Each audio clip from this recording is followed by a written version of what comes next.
I mutter, turning back outside. And here I was, hoping I could get our bags inside before she woke up. I guess that's what I get for effing around in the hallway. I pull open the car door and smile. Hey, baby girl, did you have a good nap? Out! Out! Mila raises her chubby arms. Okay, hang on. I unbuckle her seatbelt and lift her out. She kicks her legs and I put her down on the drive. She points to the house, so I nod with a smile. Go near those stairs and you're on the naughty step, I warn as she runs toward the open door. I slam the trunk down and grab the two largest suitcases. I yank them behind me, and by the time I get to the door, my fingers burn. Damn, they're heavy. I said, stay away from those stairs, Mila Lou, I call, closing the door behind me. She ignores me, and I quickly let go of the bag to sweep her up and away from the staircase. Here. I pull her dolly from the bag and give it to her. She follows me when I open the door to the living room. I close my eyes as I'm assaulted by childhood memories for the second time. Of my mom, of my dad, of hiding behind the sofa and jumping out at Stephen and making him yell, of tearing open presents on Christmas morning and finding hidden eggs on Easter Sunday.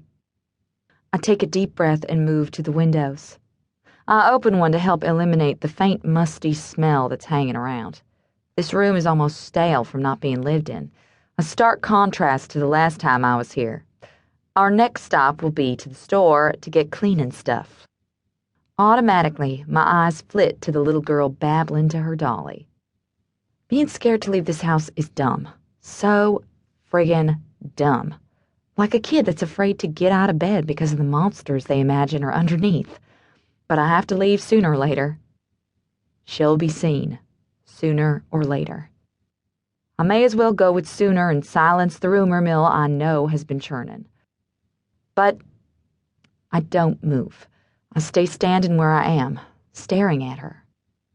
I'm in awe of her innocence. I wish I could see the world as simply as she does. She's completely unaware of my inner turmoil, of how torn I am. So many lives could be turned upside down in the blink of an eye merely because of her existence. I turn on the television to silence my thoughts and flick straight to a music channel. It's a reflex now. My fingers move automatically to the buttons that will take us there. The cable is still working despite it being 8 months since Dad died. I know because I paid for it ever since, waiting for the time when I'd grow big enough balls to come home. Home. Now, it is. Mine. Again. When Dad died and the will was being read, Stephen called from Afghanistan and gave his share of the house to me. He has his apartment, and he had decided, by himself, that me and Mila will get more use from this house. That we'd get more use out of living rent-free than he would. And he's right. After all, I only have a couple $100 left from my waitressing job in Charlotte. After that, I have to live off my inheritance.